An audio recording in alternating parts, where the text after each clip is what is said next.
You are listening to the Wild Man Podcast.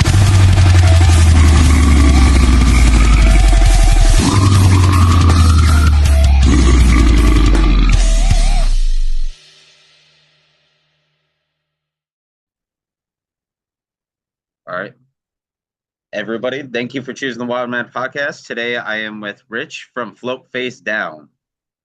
What's up, everybody? How you doing? So, my first question is a little weird, but Sure. how are you today? Oh, dude, it's great. Sunday, chilled with my son all day. Just had some dinner. Now I'm talking to you, so I can't imagine the day getting any better. So, my first actual question is, uh, back when you guys first started, what was your guys' vision for the band, and what was like your guys' like some of your guys' influences, and what did you guys take from the earlier days? Yeah, no, it's a good question. So Ron was kind of like the mastermind of the band. He was really the one that got it started. And I remember in our earlier conversations, he had mentioned he's like, I kind of really want to be despised icon style. And I remember I was like, I never really heard of that band, believe it or not. Like I was more into like metalcore and Black Dahlia Murder, like a lot of the bands that you would see on Ozfest or like a Sounds of the Underground. Deathcore kind of wasn't I wasn't that into it. I was like kind of starting to get into Suicide Silence a little bit. But I kind of wanted to be more like a Black Dahlia Murder-esque kind of band, but with breakdowns. I wanted, super like mosh parts and whatnot. But we kind of got together with everybody and just kind of started collabing, and we had a lot of really good bands in the New Jersey local scene when we first started. There was a band called Years Spank Hold. There was a band called I mean Waking the Cadaver was kind of from our area as well, and a band called At Rest. So we had like a lot of really cool peers that we wanted to start jumping on shows with them. So we kind of took influence from all of them, and maybe some other bands as well, like Despised Icon, Black Dahlia Murder, and it kind of all kind of came together. Um, we definitely had some different sounds over the years. When we first started off, I don't know if you recall, it was pretty much all guttural vocals. Ron was doing that because again, Waking the Cadaver was blowing up, so we really wanted to kind of mimic that. But over time, we just started doing our own thing. Do more high, low screams and more riffy songs with more guitar solos. So that's pretty much it in a nutshell. Oh yeah, like big time. Like Waking the Cadaver on the East Coast, they're definitely legends in their own right. Yeah, yeah. I've been seeing, I mean, I know those videos were big back in the day on YouTube of like the shredded wheat and everything. But I've been seeing that just now on Instagram and TikTok. I see funny memes coming about with that old demo song from like 2007 or something.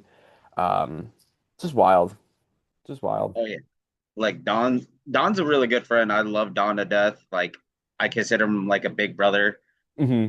And like I never thought in my lifetime, like talking to you guys, like it's absolutely crazy. Like I tell a lot of people it's absolutely crazy to think Don helped me prop the question of my fiance and everything. Oh wow, that's crazy. And like I'm like when I met him, I was like this. I'm like 5'4", Hmm. and Don's a tall guy, so I'm just like, oh geez, I didn't expect how tall he was. Yeah. Oh yeah, man. And his voice is like super low too. So I mean, yeah, he does his gutturals and whatnot, but even when you talk to him, he's like, "We're working the cadaver from New Jersey." Like it's fucking cool. It's a little intimidating because like I've like talked to him like over video chat, but when you hear it in person, it's even more like, Yeah. excuse There's me. like there's like a bass to it, man. It's like you actually like feel it when he talks. It's cool. So my second question for you is, when you guys were writing material, did you guys do it all together, or I know like some bands do it separate, like we're doing it separate parts back in the day. Yeah.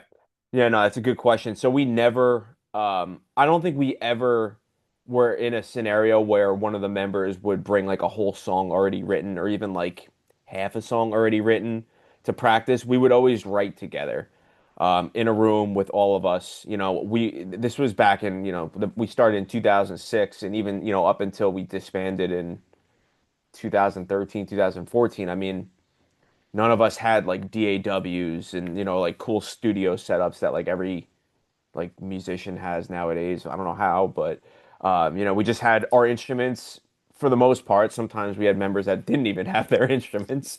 But we would get together in a room every week, sometimes twice a week, and just who's got a riff, and then or who's got even like a drum part. Sometimes would spark some creativity there. So I mean, we would just get in a room together and just have at it, And Ron was always very good because he was very active in the songwriting process. He wasn't one of those, vocalists that's like, yeah, just give me the product when it's done and I'll write lyrics and call it a day. He was always with us and he was always that guy that would say, "Hey, like this is a really good riff. I love it. Let's keep it going, but we have to put a breakdown after it." Or, great guitar solo, Rich, but we have to put a breakdown after it. I think he kind of kept us on that deathcore path, that heavy path, because he envisioned the shows and he wanted to make sure that kids weren't bored. So, but it all worked out, man. Like I said, that was kind of our process. Like the entire time we were a band, we always just got together and wrote together. I was never that type of guy that would bring the whole song because I would always because I value people's input.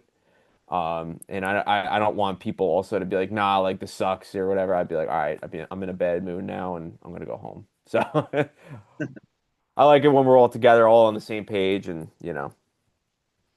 Oh yeah, I definitely agree with that. Like most bands, I love hearing the story, how they come up with the songs, but I love the ones that when it's all the band. hmm I think it translates better too. Like when you listen to a song that's written together as a band that they're actively jamming on, I think it translates better live and there's like a bit more, I don't know, for lack of better words, there's like more energy to it as opposed to somebody, in their basement, programming drums to it. I feel like there's like a certain level of like artificialness, as opposed to all together as a band jamming on it together. And then you just like, all right, people are gonna like lose it during this part or, during this riff, like let's like really lock in so it sounds super heavy, super tight. I don't want to say that's like lost nowadays, but it's definitely I think back in the day there was like a certain like level of there was like a vibe, like a certain energy that you got with those songs because mostly like most of the time people were writing them all together. They didn't really have a choice. Oh yeah, like I remember being like a kid and like hearing like you guys despise, and I'm only 30, mind you, and like I was listening to you guys like on MySpace, and I remember being 13 and my mom was like, turn that crap off. And I I'm would turn sure. it up louder. Yeah. Yeah. Now, sorry, where are you out of? What state? I'm from Davenport, Iowa. Iowa. Okay, cool. So that's awesome just to hear, back in the day, MySpace, it had such a good reach, man. You would reach everybody all over the world pretty much. And, I don't recall how many friends that we had on MySpace. It was definitely in the thousands, but, you just uploaded songs back in the day to MySpace and just people would hear it and people would put it on their bulletins and it was just like, just the best. I hate to reminisce on how great it was back in the day because it kind of makes like feel old, but it really was a time to be alive for sure.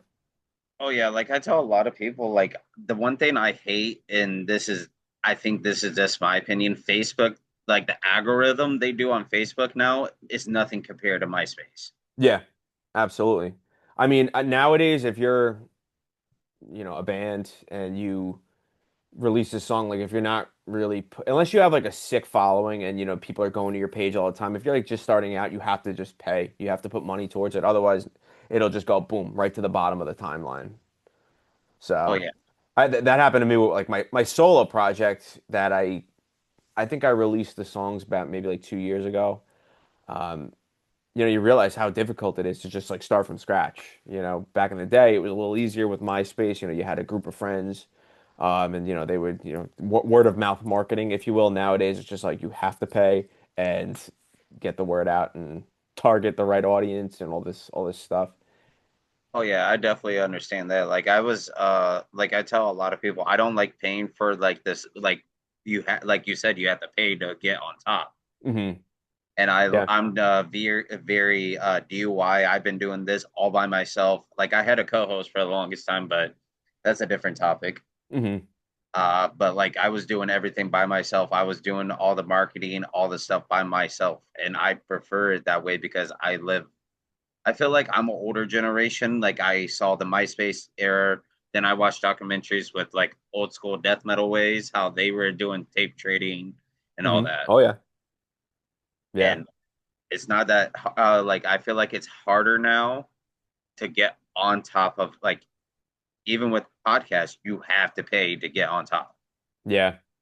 It's just how it is these days, man. Unless you do something like wild that, just goes viral. If you're just doing your thing, creating good content, the algorithm doesn't care. They still want your money in order for people to see it because it's just the way it is but nowadays, but it's all Uh, good.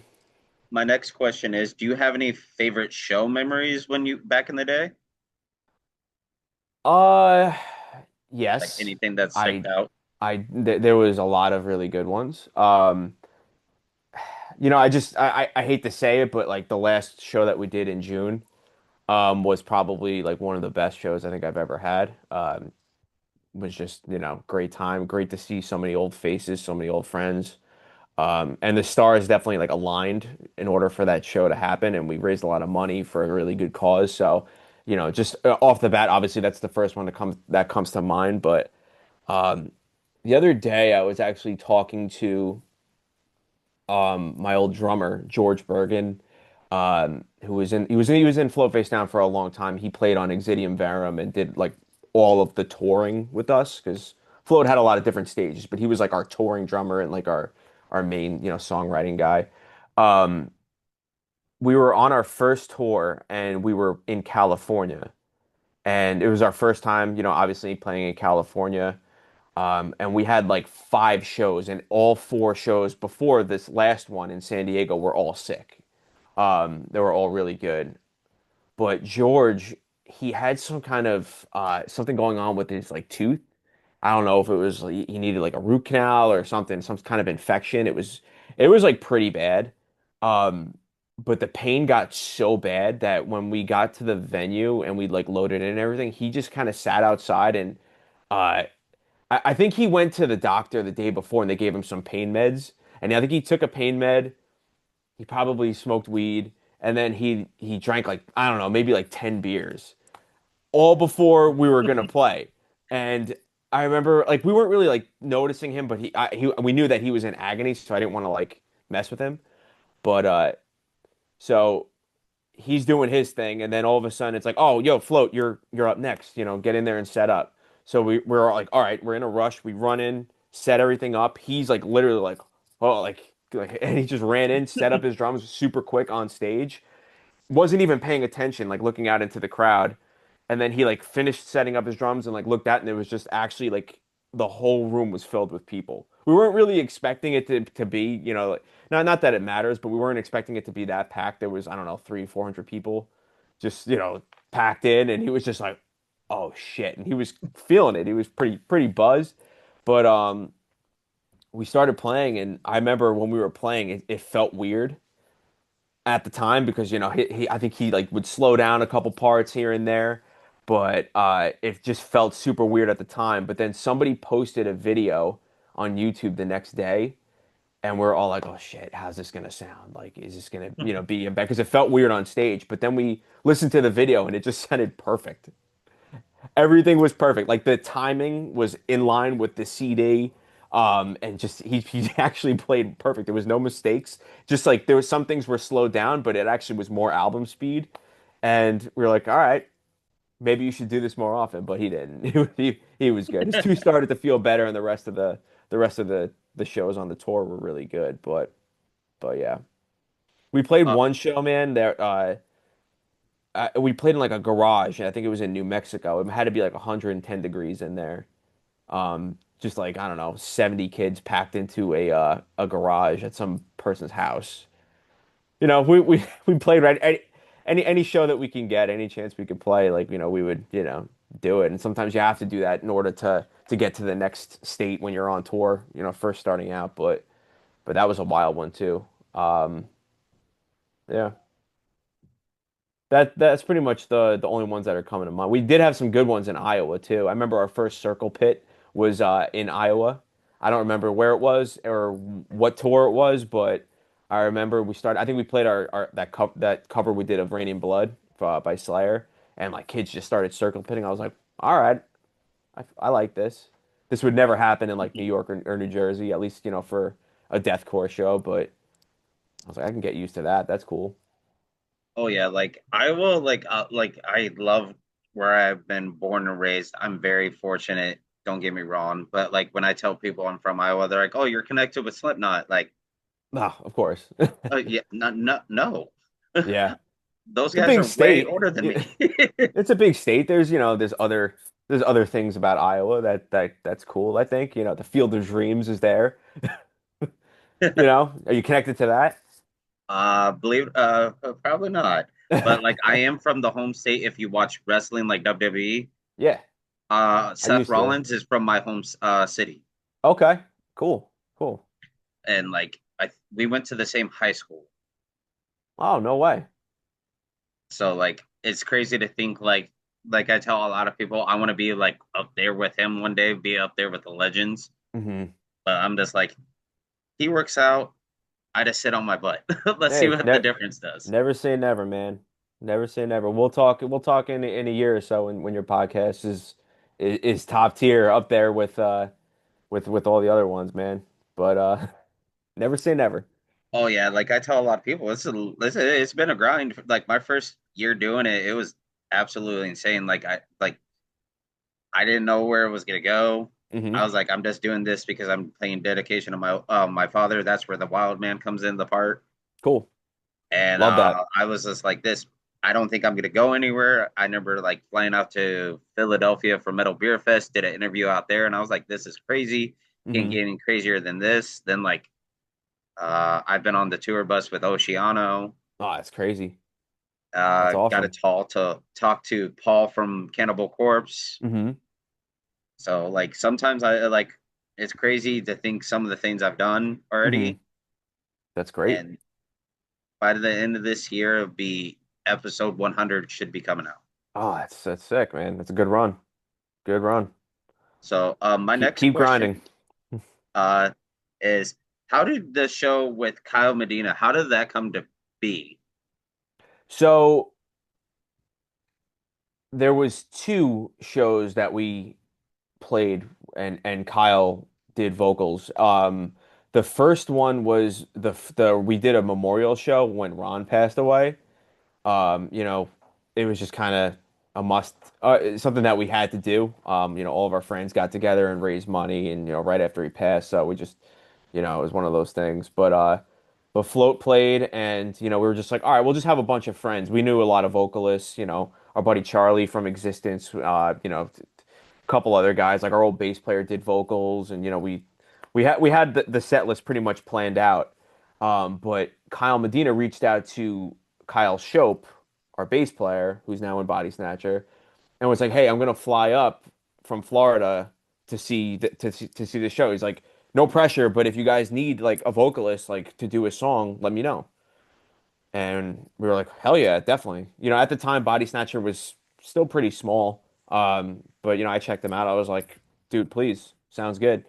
And he flew up and he did two songs with us. He did, I think he did The Broken Switch and For the World to See, and maybe one other one, but it was definitely those two. And he killed it. He sounded so perfect.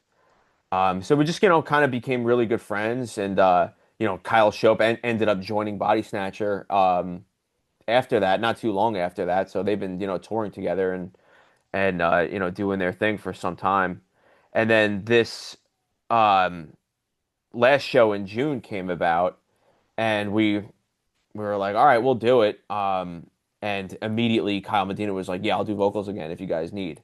I was like, hell yeah, please, that'll be great. And the stars just kind of aligned.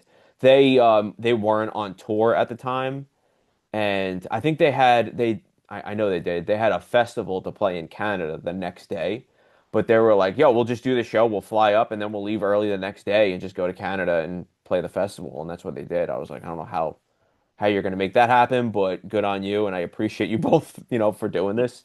But yeah, it worked out, man. It was just such a good time. He's such a nice dude that it just makes playing with that much more enjoyable. Because aside from him sounding really good and just being able to control the crowd and just being like a funny dude, he's a good time and just a good vibe to have in any band. So totally appreciate him doing that. Oh yeah, Kyle's the sweetest dude. Like I think he was one of the very first out of the first 5 episodes I did for the podcast. Oh yeah. And like I want to redo it eventually. I know I want to talk to him about it because like when I first started, I didn't know what I was doing. Hmm. And I was nervous and how you like anybody is, but doing something new, you don't know what you're doing first time. Totally. And I was just like this. And like we did it in person and like I had it like recording on Instagram and I was just like you could tell I was like a nervous mess because like I didn't get a solid answer and I was on 2 hours of sleep. Hmm. Then he messaged me. He's like, "Yeah, I'll do it." I was like this. Oh, oh, I'm so tired. Yeah. And then I was like, "Oh, I feel like crap." Then like I told him like I see him all the time because I love Body Snatcher so much. Hmm. Uh I'm so happy how big they've gotten. Yeah, me too. And there's a I have a poster which I want to hang up eventually. It's they played Iowa City in a place called Wildwood. Hmm.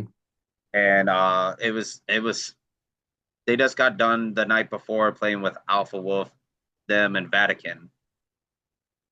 And I got a poster and it's all signed by the guys from Body Snatcher. Sick.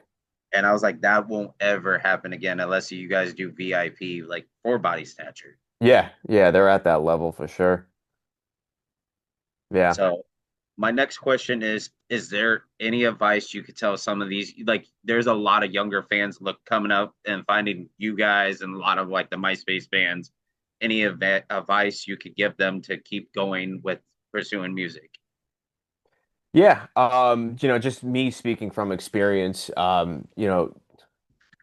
to make good decisions, especially from in a business sense. If you're definitely st don't start off and look to just go on tour.